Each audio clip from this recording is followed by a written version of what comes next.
Hello guys, welcome to my YouTube channel. This is Roshan by MBBS, your boy. ये video मैंने book से related video बनाने के लिए लिया है, तो फिर आप इस वीडियो को देख के शायद से आपको थोड़ा सा हेल्प मिल जाए कि कौन सा बुक आपको लेना चाहिए फर्स्ट ईयर में। तो मैं अपने पर्सनल एक्सपीरियंस और पर्सनल व्यूज़ बताऊंगा जिससे कि आपको थोड़ा हेल्प मिल सकता है। तो मेनली एनाटॉमी में दो किताबें इंडियन ऑथर्स की चलती हैं, वो है बीडीसी और विश्राम सिंह। मैं पर्सनली विश्राम सिंह यूज़ करता हूँ और क्यों यूज़ करता हूँ मैं आपको बताऊँगा, और क्या क्या फ़ीचर्स है दोनों के बीच में। जो फ़ीचर्स मैंने देखे हैं वो चीज़ आप लोगों को बता दूंगा जिससे आपको थोड़ा हेल्प हो सकता है चूज़ करने में। तो फर्स्ट ऑफ ऑल बीडीसी और विश्राम सिंह में फ़ॉन्ट साइज़, टेक्स्ट के फ़ॉन्ट साइज़ का फ़र्क होता है, ठीक है। तो विश्राम सिंह में क्या है, फ़ॉन्ट साइज़ थोड़ा छोटा दिया हुआ है, वही चीज़ बीडीसी में फ़ॉन्ट साइज़ जो है बड़ा दिया हुआ है, मुझे पता नहीं क्यों। तो वो बड़ा देने के चक्कर में क्या है कि बीडीसी में वही चीज़ जो कंटेंट दिया हुआ है वो चीज़ एक ही जगह पे कंजेस्टेड लगती है थोड़ी मेरे को, कंपेयर टू विश्राम सिंह जो कि मतलब थोड़ा वेल मैनर्ड और स्पेसेस के साथ दिया हुआ है। तो मेरे को वैसा महसूस होता है कि थोड़ा स्पेशियस है और अच्छा दिया हुआ है, नोट्स के रूप में दिया हुआ है, तो फिर वो मेरे लिए प्रेफरेंस में था।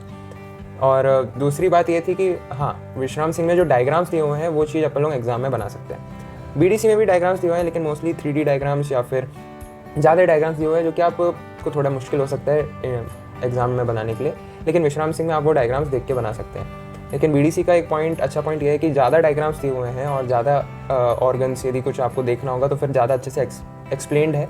और विश्राम सिंह में 3D डायग्राम्स नहीं है, 2D डायग्राम्स है। बीडीसी में जो है 3D डायग्राम्स और थोड़ा ज़्यादा डायग्रामेटिक फॉर्म में दिया हुआ है सब चीज़ें, तो फिर आपको थोड़ा समझने में हो सकता है, यदि आप डायग्रामेटिक फॉर्म से याद करते हैं तो फिर आपको जल्दी अच्छे से और आ जाए कंपेयर टू विश्राम सिंह, ठीक है। और ये फ़ायदा था बीडीसी और विश्राम सिंह के बीच में। साथ ही साथ और दोनों किताबों में कंटेंट नियरली सेम है, थोड़ा बीडीसी में ज़्यादा कंटेंट दिए हुए हैं, ज़्यादा क्लिनिकल केसेस दिए हुए हैं, तो फिर आप चाहिए तो अपना उसको भी पढ़ सकते हैं। विश्राम सिंह में जितना ज़रूरत है उतना दिया हुआ है, जितना आप एग्जाम में लिख के आ जाएंगे आपको मार्क्स मिल जाएंगे, वैसा टाइप का आपको विश्राम सिंह में मिल जाएगा, ज़्यादा भी नहीं है कम भी नहीं है। फिर दूसरा आता है अपना फिजियोलॉजी में बहुत सारे किताबें हैं, एक है इंटरनेशनल एडिशन और दूसरा है इंडियन ऑथर्स वाले। तो इंटरनेशनल एडिशन में दो आते हैं, गाइटन और गैनोंग, और इंडियन ऑथर्स में जीके पाल आता है, सैम्पुलिंगम आता है, एके जैन आता है, इंदु खुराना आता है, ऐसे करके और भी किताबें हैं और अलग अलग ऑथर्स के। तो आप उनमें से चुन सकते हैं कि आपको कौन सा बेस्ट लगता है। आप चाहिए तो PDF देख सकते हैं, मैं आपको लिंक भेज दूंगा टेलीग्राम का जिसमें आपको सारे बुक्स अवेलेबल हो जाएंगे। इंटरनेशनल और इंडियन ऑथर्स के बीच में मैं फ़र्क बता देता हूँ कि गाइटन चुनना चाहिए कि इंडियन ऑथर्स को चुनना चाहिए। तो मेनली ये है कि गाइटन यदि आपको क्लैरिटी चाहिए किसी टॉपिक में या फिर आपको कोई समझना है किसी टॉपिक को ज़्यादा अच्छे से, तो Guyton is much more preferred, क्योंकि वो थोड़ा और एक्सप्लेन करके आपको बता देता है सीक्वेंस क्या है, क्या चीज़ें हैं, क्लैरिटी आपको दे देता है। लेकिन पर्सनली यदि मैं बताऊं तो वो एग्ज़ाम पॉइंट ऑफ व्यू से नहीं है, क्योंकि एग्ज़ाम में आप वो गाइटन पढ़ के आप उसका लिख नहीं सकते, दिक्कत उसी में आ जाती है। इंडियन ऑथर्स का आप लिख सकते हैं। फॉर एग्जाम्पल यदि मैं बताऊँ कि CNS का कोई सा टॉपिक चल रहा है, आप उसको पढ़ रहे हैं और उसका पर्टिकुलर एक हेडिंग है, ठीक है, आप CNS में पर्टिकुलर हेडिंग का कुछ चीज़ समझ रहे हैं। अब आपको वही चीज़ जो हेडिंग का जो आप समझ रहे हैं वो गाइटन में अलग अलग चैप्टर्स में अलग अलग जगह पे कुछ ना कुछ लिंक करके बताया गया होगा, ठीक है। वही चीज़ यदि आप इंडियन ऑथर्स में देखेंगे तो क्वेश्चन आंसर्स के फॉर्म में दिया हुआ है, हर चीज़ क्वेश्चन आंसर्स के फॉर्म में दिया हुआ है। तो उसके चक्कर में ये होता है कि कोई पर्टिकुलर हेडिंग दे दी आपको, जैसे कि ब्रेन स्टेम फॉर एग्जाम्पल, तो ब्रेन स्टेम के ऊपर जो कुछ भी चीज़ें होगी, हज़ारों चीज़ें जो भी लिंक करती होगी, जो भी एग्जाम में पॉइंट ऑफ व्यू से पूछा जाता होगा, वो सब चीज़ें एक ही जगह पे एके जैन या जीके पाल इंडियन ऑथर्स में मिल जाएगा, ठीक है। वही चीज़ यदि आपको गाइडेंस से जानना है कि मतलब ब्रेन स्टेम कहाँ आता है, किन किन चीज़ों से लिंक करता है, वो सब चीज़ें आपको अलग अलग चैप्टर्स में गाइडन में मिलेगा, लेकिन वही चीज़ आपको एके जैन या जीके पाल में एक ही जगह पे मिल जाएगा। तो इसलिए सब लोग प्रेफर करते हैं कि सब लोग इंडियन ऑथर्स को चुनें। गाइडन को उतना प्रेफर नहीं करते लोग, क्योंकि एक तो सबसे पहले बहुत ध्यान चाहिए रहता है गाइडन पढ़ते वक्त। यदि आपका ध्यान इधर उधर कहीं पर भी भटक गया तो फिर वो पूरा लिंक छूट जाता है, फिर से शुरुआत से पढ़ना पड़ता है, थोड़ा पैराग्राफ का लिंक छूट सकता है उसमें। वही चीज़ एके जैन में पॉइंट वाइज दिया हुआ है, जैसे क्वेश्चन आंसर जैसे अपन को लिखना चाहिए एग्जाम में, तो आपको उतना ज़्यादा दिक्कत नहीं आती है। तो नॉर्मली लोग इसलिए जो है एक इंडियन ऑथर्स को थोड़ा प्रेफर करते हैं। लेकिन समझने के लिए यदि मैं कहूँ, यदि आपको क्लैरिटी जानना है कि क्या चीज़ है उसमें, तो गाइडन इज़ गुड। रही बात गैनोंग की लैंग्वेज थोड़ी सी टफ है, तो फिर लोगों को उसमें दिक्कत आ जाती है। लैंग्वेज टफ है लेकिन कंटेंट अच्छा है, तो फिर आप चाहिए तो वो चीज़ पढ़ सकते हैं।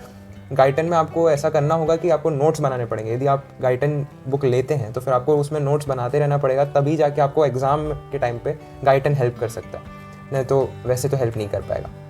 रही बात इंडियन ऑथर्स के बीच में, एके जैन, जीके पाल और इंदु खुराना की बहुत बड़ी मोटी किताब आती है जो कि मैंने लिया था, तो काइंड ऑफ मतलब अभी वो पढ़ नहीं पा रहा हूँ मैं गाइडन ही पढ़ रहा हूँ थोड़ा बहुत। और हिंदू कुराना में उतना पढ़ नहीं पा रहा हूँ तो अभी कुछ कह नहीं सकता उसके ऊपर, लेकिन हाँ वो भी अच्छी बुक है। उसमें भी सब चीज़ें दिया हुआ है। इनफैक्ट मेरे को कभी कभी ऐसा लगता है गाइडेंस से ज़्यादा दे के रखा हुआ है उसमें। जी के पाल में भी गाइडेंस से ज़्यादा दे के रखा हुआ है, किसी एक पर्टिकुलर टॉपिक के बहुत सारे फीचर्स बता के रखे हुए हैं, तो फिर आप चाहिए तो वो पढ़ सकते हैं जी के पाल भी। लेकिन ए.के. जैन, यदि इंडियन ऑथर्स का यदि मैं बोलूँ पर्सनली तो ए.के. जैन अच्छा है, ए.के. जैन आप ले सकते हैं। तो अगला है बायोकेमिस्ट्री। बायोकेमिस्ट्री में इंटरनेशनल एडिशन और इंडियन ऑथर्स के आते ही हैं, लेकिन आप इंटरनेशनल एडिशन ना ही ले तो प्रेफरेंस में यही कहूँगा मैं, क्योंकि आप पूरा टाइम आपका एनाटॉमी और फिजियोलॉजी में ही चले जाएगा समझते समझते। इंटरनेशनल एडिशन का बायोकेमिस्ट्री का पढ़ने का टाइम ही नहीं मिलेगा। लेकिन यदि आपको लेना है तो आप ले सकते हैं, उसका अलग से बुक्स मिल जाएंगी आपको इंटरनेशनल एडिशन के।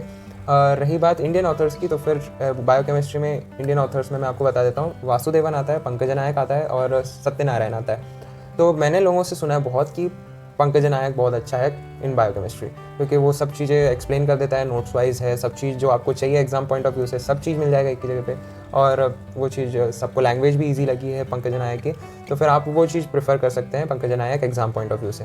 वासुदेवन में कंटेंट ज़्यादा दिया हुआ है, बहुत सारी चीज़ें हैं उसमें, तो फिर इसलिए लोग बायोकेमिस्ट्री में उतना नहीं पढ़ना चाहते हैं, तो फिर वासुदेवन नहीं लेते हैं। और दूसरा ये है, तीसरा ये है कि सत्यनारायण है। सत्यनारायण में भी अच्छा दिया हुआ है कंटेंट, वो मैं पढ़ता हूँ सत्यनारायण, उसमें पैराग्राफ फॉर्म में दिया हुआ है, थोड़ा मेरे को स्टोरी टाइप जैसा लगता है और वही मैं प्रेफर करता हूँ, तो इसलिए मैंने सत्यनारायण से ही पढ़ा है और मेरे को अच्छा लगता है उससे पढ़ने में भी, सारा कंटेंट मिल जाता है, ईजी लैंग्वेज है, सब चीज़ है। तो बायोकेमिस्ट्री इन द सेंस आप कुछ भी इंडियन ऑथर्स का पढ़े तो सब चल जाएगा, कोई दिक्कत नहीं आएगी आपको, ठीक है। और इंटरनेशनल एडिशन आप पढ़ सकते हैं, लिपिनकॉर्ड, हार्पर सब मिल जाएगा, तो आप वो भी देख सकते हैं। यही था बुक से रिलेटेड, मैंने आपको थोड़ा छोटा सा नॉलेज दे दिया है। यदि आपको पसंद आता है, यदि आपको लगता है कि ये थोड़ा इन्फॉर्मेटिव था और ये मेरे को शेयर करना चाहिए अपने दोस्तों के साथ जिससे उनकी भी हेल्प हो जाए, तो आप प्लीज़ उन्हें शेयर कर दीजिएगा, लाइक कर दीजिएगा। Please do like, share and subscribe to my YouTube channel. Thank you everyone.